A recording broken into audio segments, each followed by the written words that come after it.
इनका दे डंडा, इनका दे डंडा। तो आगे लाओ डंडा।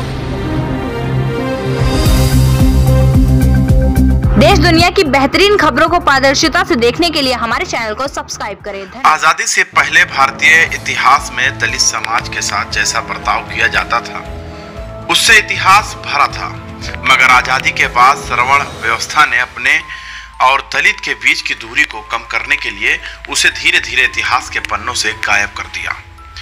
छुआछूत जाति सूचक शब्दों से दलित समाज को पुकारा जाता था। संविधान निर्माता डॉक्टर भीमराव अंबेडकर ने सबसे पहले इसके विरोध में आवाज उठाई। संविधान में आबादी के हिसाब से आरक्षण दिलाकर दलितों के लिए नए युग के दरवाजे खोले, मगर उसके बाद भी दलित समाज के लोगों को छुआछूत के कारण शिक्षा, स्वास्थ्य जैसी मूलभूत सुविधाओं के साथ तमाम उत्पीड़न से गुजरना पड़ता था। पंजाब के रैदास सिख समाज में जन्मे काशीराम बराबर इस सोच को लेकर चिंतित रहते थे। महाराष्ट्र में इंजीनियर पद पर रहते हुए काशीराम ने अंबेडकर जयंती की छुट्टी रद्द होने पर पहला आंदोलन किया, जिसमें उन्हें देश भर से सहयोग मिला। काशीराम का मानना था राजनीति ही सभी समस्याओं की कुंजी है।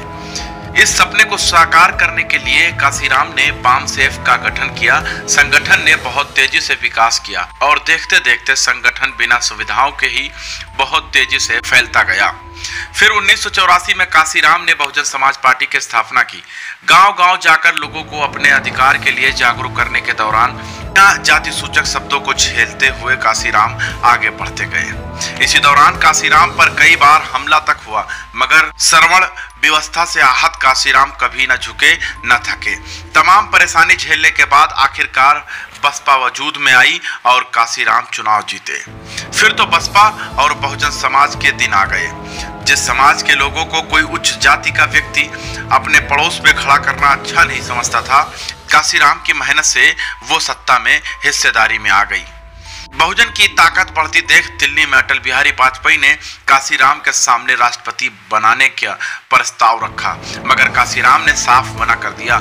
सांसद बनने के बाद काशीराम को लगा कि प्रदेश की जनता बाहरी होने के नाते उन पर पूरा विश्वास नहीं कर पा रही है। 2001 में काशीराम ने मायावती को अपना उत्तराधिकारी चुना। काशीराम जब तक समाज और लोगों के बीच रहे तब तक उच्च जातियों के घोर विरोधी रहे, मगर काशीराम के बीमार होते ही बसपा का नक्शा ही बदल गया। कुछ भी हो, काशीराम बहुजन के वो नायक थे जिन्होंने उत्तर प्रदेश की सत्ता की चाबी बहुजन समाज के हाथ में देकर उन्हें मान सम्मान, न्याय और हिस्सेदारी दिलाने के लिए नौकरी, घर परिवार सबका त्याग किया। ऐसा आंदोलनकारी नेता शायद अब भारत की जमीन पर न पैदा हो। अछूत कहे जाने वाले की दिशा ही बदल दी हो। ऐसे ही बेबाक रिपोर्ट को देखने के लिए जुड़े रहें हमारे साथ और देखते रहें लोकलाज न्यूज, हमारा राष्ट्र हिंदुस्तान।